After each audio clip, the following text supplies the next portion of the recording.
Hey there, Calc 3 folks, back here with another video looking at the application of double integrals, where we're going to use the double integral operator to help us define the area of region R. All right. As noted, we begin with here, right?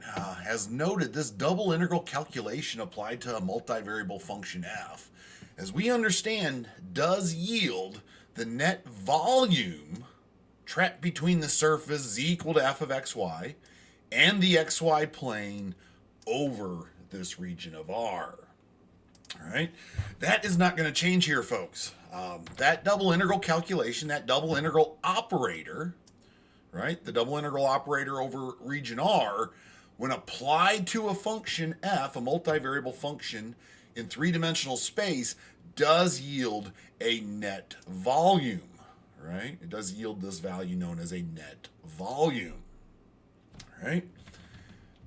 However, if we take note,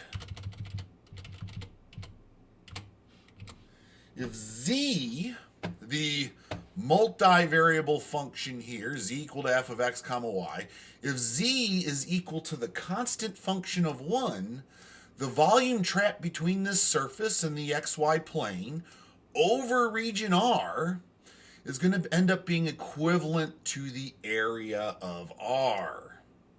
All right? If the multivariable function in our double integral calculation is the constant value of 1, right? The double integral calculation applied to this multivariable function is going to yield a value that is also equivalent to the area of R. Right?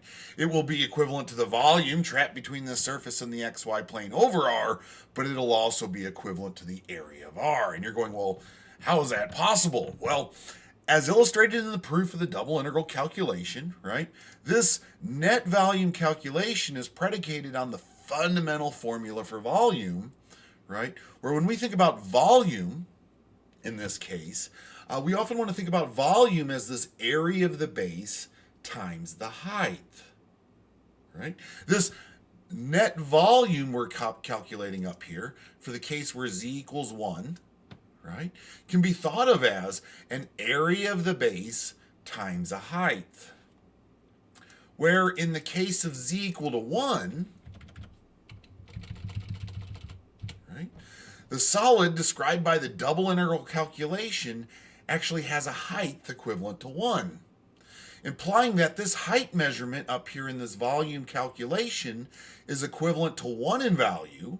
So 1 times the area of this region R is just going to yield the area of region R, and we're able to make the justification that volume must be equal to the area of region R. All right?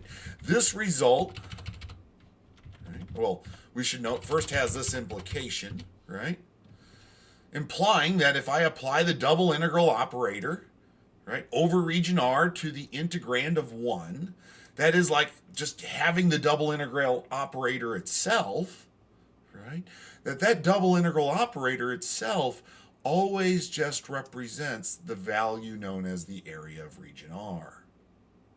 All right. When we double integrate over region R with respect to the area parameter, that will always produce the area of R. Right? And this result is given in the following definition. If I bring up the following definition, it is a brief one. Right? By definition, letting R be some region defined in two-dimensional space, right, the area of region R will always be given by the double integral operator over region R that happens with respect to the area of R. This does have some results that go along with it, right? Or first of all, what we start off with is a bit of an analogous situation, right? Note, this is analogous to an idea that we saw back in Calculus 1. Right? Where in Calc 1, if I apply the single integral operator to the integrand of 1, or if I just think about having the single integral operator by itself, or as we have kind of noted up to this point that that this is also known as the linear integral operator, right? If I just have the linear integral operator over some bounds from a to b, that this result is equal to b minus a. What is b minus a? Well, the quantity b minus a actually describes the length of this interval over which we're integrating, right? This integration is occurring across these bounds of x from a to b, and what b minus a represents is this length of the interval over which we're integrating, all right? This is an analogous to the above idea that if I apply a double integral operator, right, to an argument of 1, the result is really just the area of R. It's, again, a measurement describing the region over which we're integrating. Here, this region over which we're integrating exists in two-dimensional space, and it occurs with respect to some area. So what we have is the area of R as its result. Whereas a single integral operation occurs over a line in space, a line that occurs in one dimensions as we understand it up to this point, right? Where x is this one-dimensional variable that we integrate over on this interval from a to b. And the result of this one-dimensional integration is, well, when applied to no function or as an integral operator itself, is just the length of this interval of integration. Right? These two are very much a set of analogous ideas. One here in the description of the single integral operator that occurs in two-dimensional space over a line, and that of this double integral operator of some multivariable function that occurs in three-dimensional space over some region R in 2 dimensions. Right? These two ideas are analogous. Right? If we take that now into the 2 dimensions, right, and note, if region R is a rectangular region, notice this description of R is describing this rectangular region where x is bounded between the constants a and b, and y is bounded between these constants c and d. When we apply that double integral operator, to just the argument of 1, or if we just consider the value of that operator by itself, the double integral operator over region R with respect to the area of A all by itself, in this case for a rectangular region of R, sets itself up as this calculation. Where here I have set it up with y being the innermost integral and x being the outer, but keep in mind Fubini says we can switch this order in the case of a rectangular region without much issue, right? So I could integrate first with respect to x from a to b and then with respect to y from c to d and see a very similar calculation. But if we put this into to actually going through the calculation, starting with an integrand of 1, which is not explicitly expressed in the operator itself, and integrating first with respect to y, the constant of 1's integral with respect to y, or antiderivative with respect to y, is just y, which we're going to evaluate across these bounds from c to d. So a lot like how things behaved in this analogous case for the single integral operator, that innermost integral, right, is going to be handled as I illustrate here. As we noted, the antiderivative of 1 is the value of y, and we are going to evaluate that across these bounds from c to d, which means I'm going to take it and evaluate it at d and subtract its value at c, and it does give me this length of that interval from c to d. Right? Keep in mind the length of c to d describes what we might say is the length of this rectangular region that occurs with respect to y, right, changing. It is what we might think of as maybe the width of this rectangular region.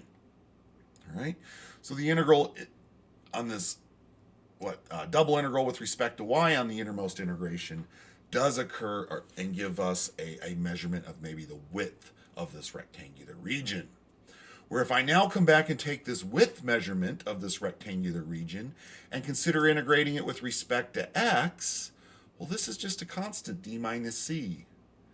D minus c's integral or antiderivative with respect to x is just going to be d minus c, that constant, times the value of x, which we are going to then evaluate from the values over this values of x from a to b, where you can see here d minus c is going to be multiplied by x in our result for the antiderivative here, where that antiderivative is now going to be evaluated from a to b. I did factor the d minus c out of this result of the antiderivative because it does represent a constant multiple.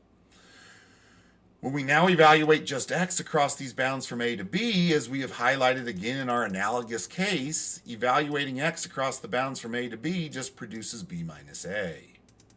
So down here, right, we do end up with the result of b minus a for that integral given here, this single integration given here. The antiderivative of x evaluated across these bounds from a to b.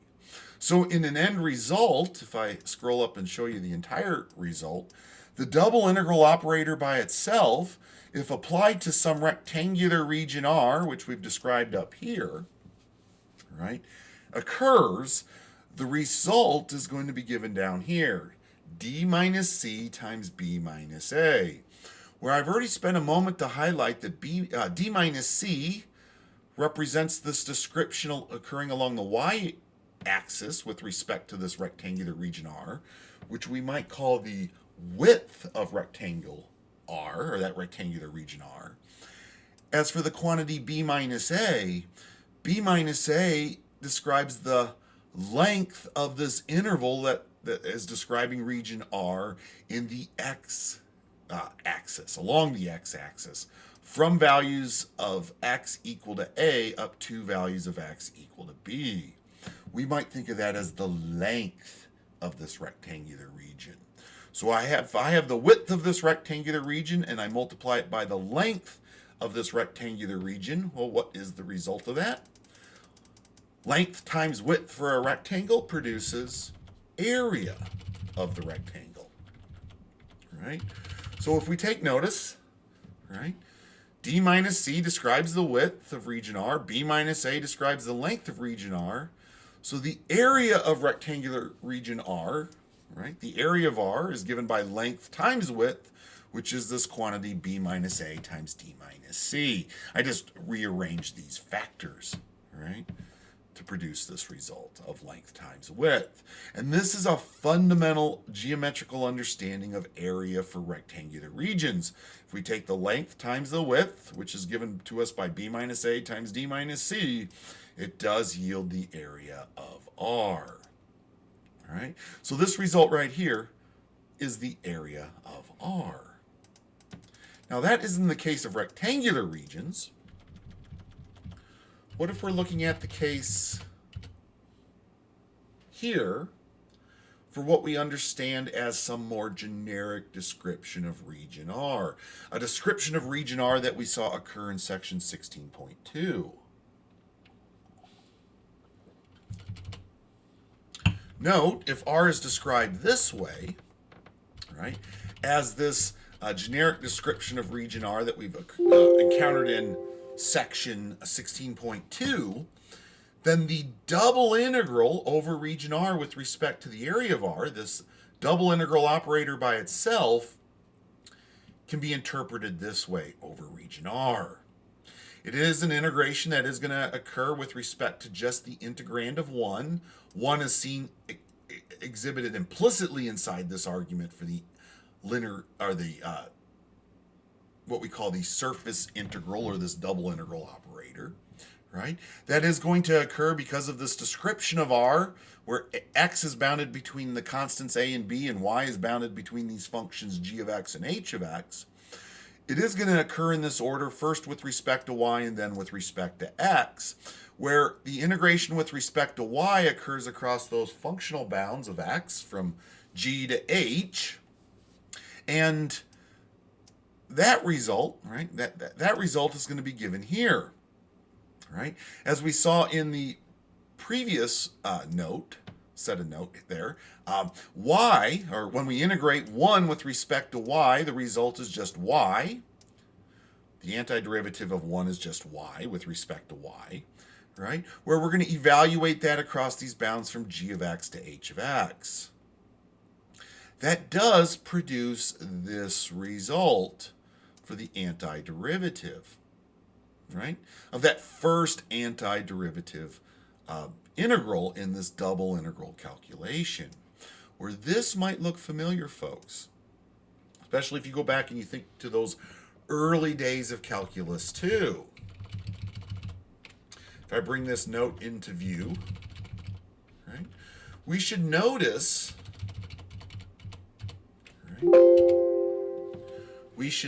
here that this integral result here, for the first iteration of integration in the double integral operator, where r is defined as illustrated up here, right, this result is the calculation from Calc 2 for the area trapped between the curves g of x and h of x, where in this case g of x is less than or equal to h of x, over values of x in this interval from a to b. Right?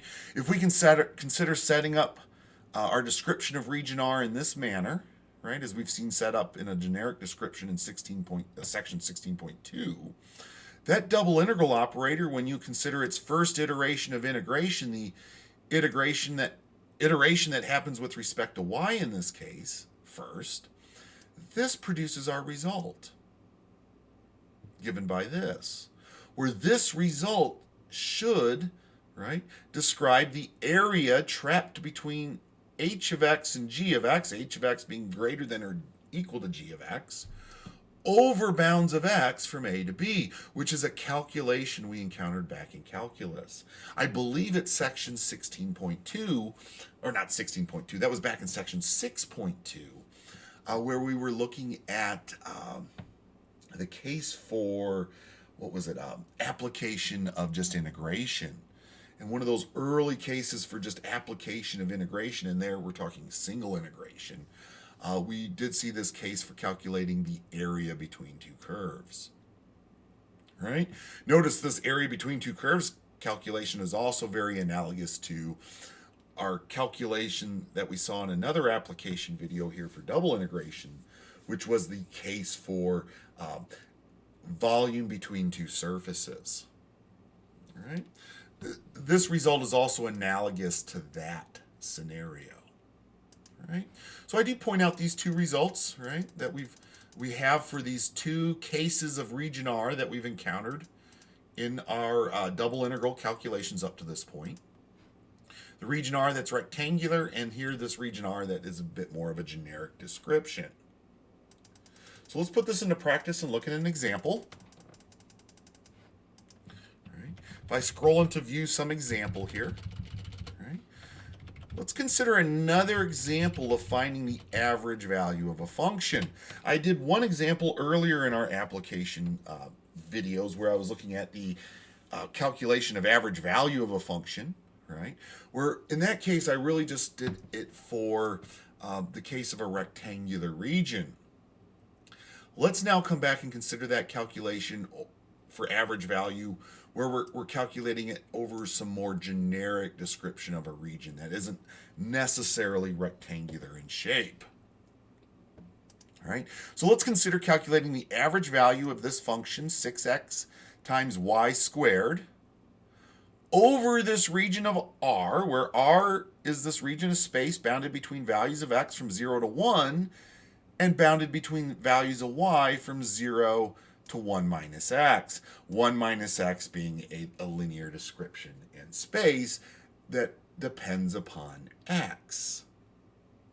Right? You could certainly sketch out region R to have an understanding of what it looks like, but what we're interested in calculating is the average value. So recall here, and this shouldn't go back too far to recall, that in terms of calculating the average value of this multivariable function over this region R in 2 dimensions, it is just the factor 1 over the area of R times the double integral over r applied to function f. Right?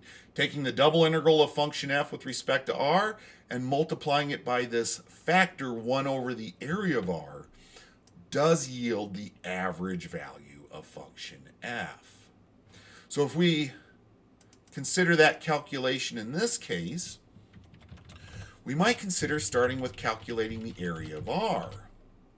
Right? And as we had highlighted in this set of notes and in this particular example of application of double integration, the area of r, right, is just going to be given by the double integral of r with respect to a, right, the area of r. It is just going to be this integral, right, that occurs, the double integral that occurs over this region of r as we've defined it, where the integrand value is going to be equivalent to 1. This is our, right, analogous case right here. It is just going to be this result here, where we're going to first integrate with respect to y, and see the result is y for the antiderivative that is going to be evaluated across these functional bounds and gives us this result here. All right.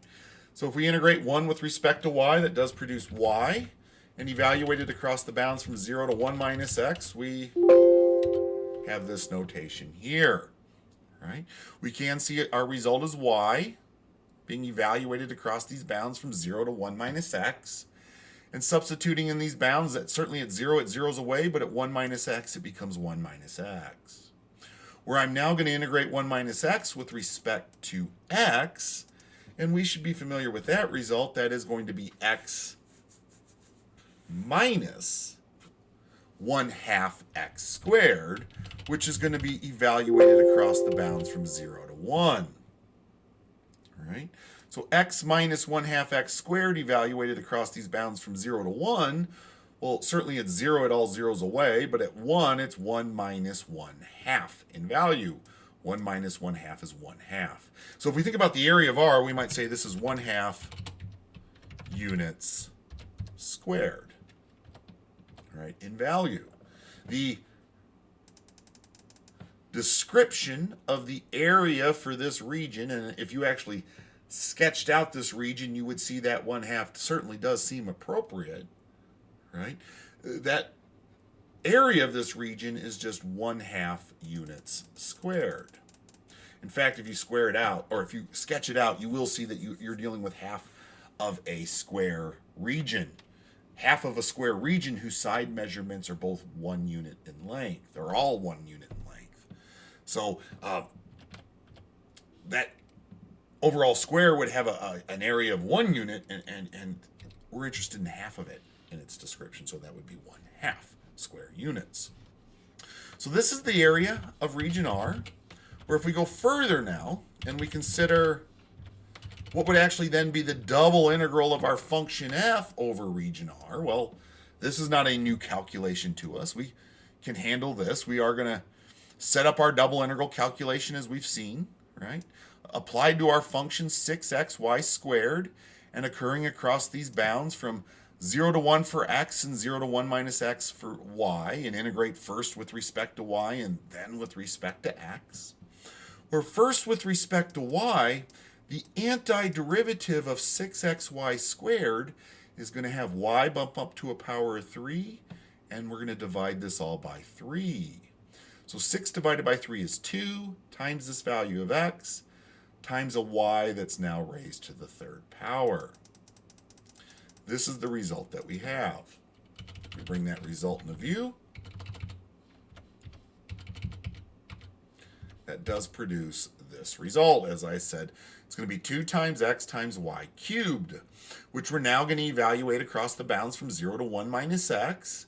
Certainly at 0, plugging in 0 for this value of y is going to zero the entire quantity away. But we're going to have to start by, though, plugging in 1 minus x for this value of y. Substituting in 1 minus x for that value of y, we have 2 times x times 1 minus x quantity cubed. Now, to continue this integration with respect to x across the bounds from 0 to 1, right, we're going to have to figure out a way to find the antiderivative of this integrand. Now that should not be new material to you folks. You've been doing single variable antiderivatives like this before. And in this case, you should maybe recognize that a little u substitution might help save you some time here. Instead of having to expand 1 minus x out to the third power, right, you could just let that 1 minus x be the value of u, right? So this 1 minus x we're going to let be u. That is going to imply then that du dx would equal negative 1, or negative du would be equal to dx.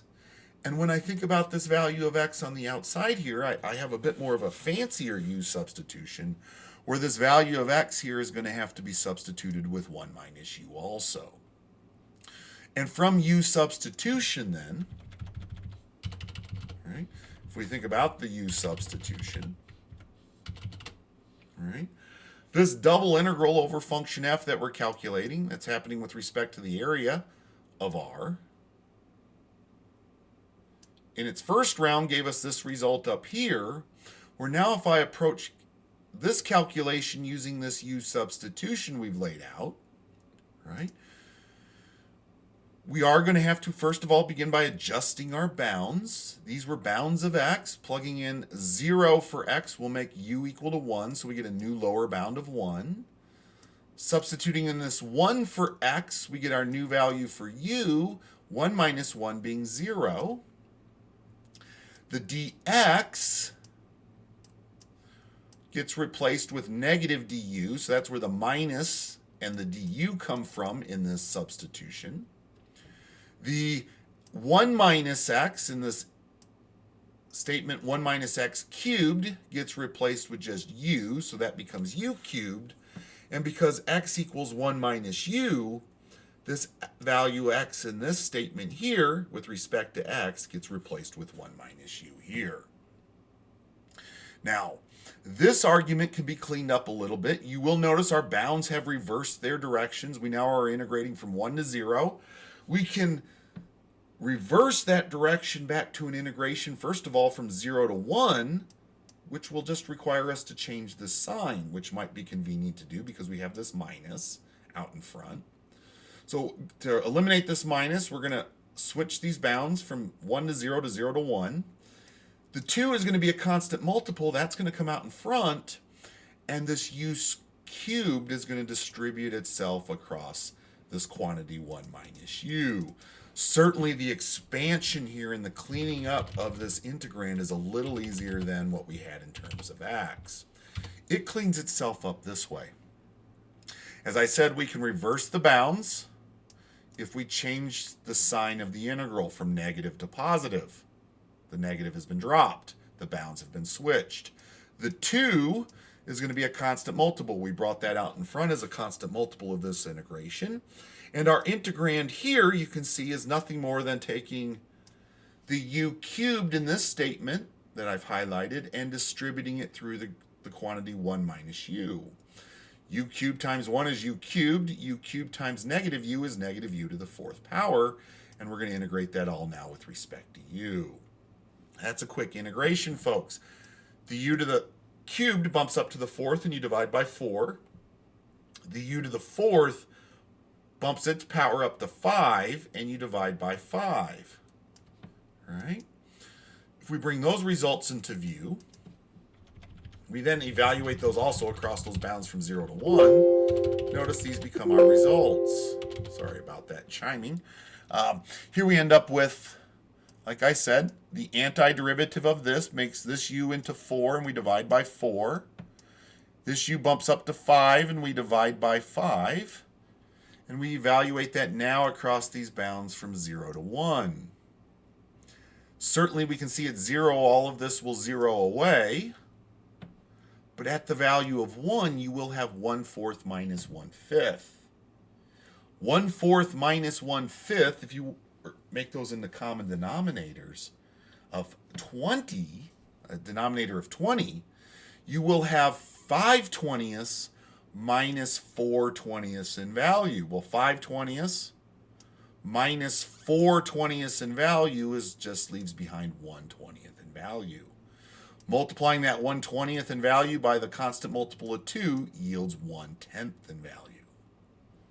So this value of the double integral that we're calculating over region R for function f in this example is just 1/10 in value. Now, keep in mind what we are looking at though, folks, is using all this, these two calculations, one for the area of R and one for this second derivative of R, or second integral of R, right? This double integral of R. We're all using all this to calculate the average value of f over R. And as we had noted, right, the average value of f over R is just 1 over the area of R times our double integral result for function f over region R. We calculated this to be 1/5 in value, and we calculated this to be, the area of R we calculated to be 1/2 in value, and this double integral we just calculated to be 1/10 in value. So if we go down here at the end, you can see I bring those into the result. For the average value of f, it is going to be 1 over that area of R, which we know is 1/2, so that's 1 over 1/2, times this double integral result we have here for the double integral of f over region R, this result of 1/10.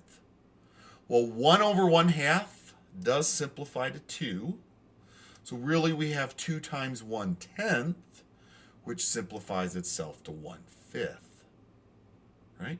And folks, keep in mind this is 1/5 units in value. The volume is certainly units cubed in this case, and the area we calculated up here was certainly, where do we have that? Let me back up. Right here, 1/2 units squared. But when I take a units cubed measurement, which we have here, and multiply it by a 1 over a unit squared measurement, which I have here, the units squared in this denominator will cancel with 2 of the units cubed up here in this numerator result, leaving behind 1 measurement of a unit for this entire result of the average value of our function. So in the end, remember that the result for an average value of a function is always just a measurement that's measured in units squared. It's a one variable description of a quantity, right? Average value of the function. And as we see here, the average value of f over this region of R that we've defined in this problem, right? The average value of this function f over this region R in this problem is all just equal to the value of 1/5 units squared. All right, folks. That is our, last video here to begin with, looking at some application of double integrals, at least in the what we think of as being the Cartesian context, or what's been presented so far in 16.1 and 16.2 material. We are going to see a bit more application of multiple integration develop as we continue our study here in chapter 16. But what we're going to come back to in my videos is I am going to have to introduce you to the polar coordinate. Well, we're already familiar with the polar coordinate system. What we have to look at is actually performing double integrals in the context of the polar coordinate system, folks. That is going to be 16.3 material, and I'll have some videos for you put together shortly on that.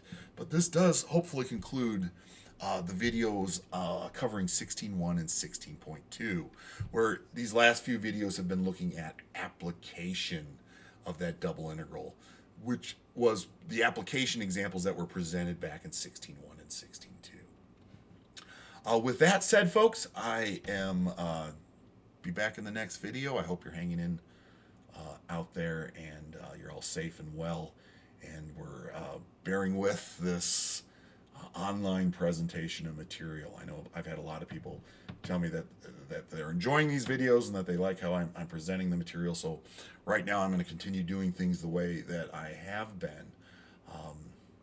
Certainly, though, if you have any suggestions, I would be happy to hear any of that, folks. So I will see you next time.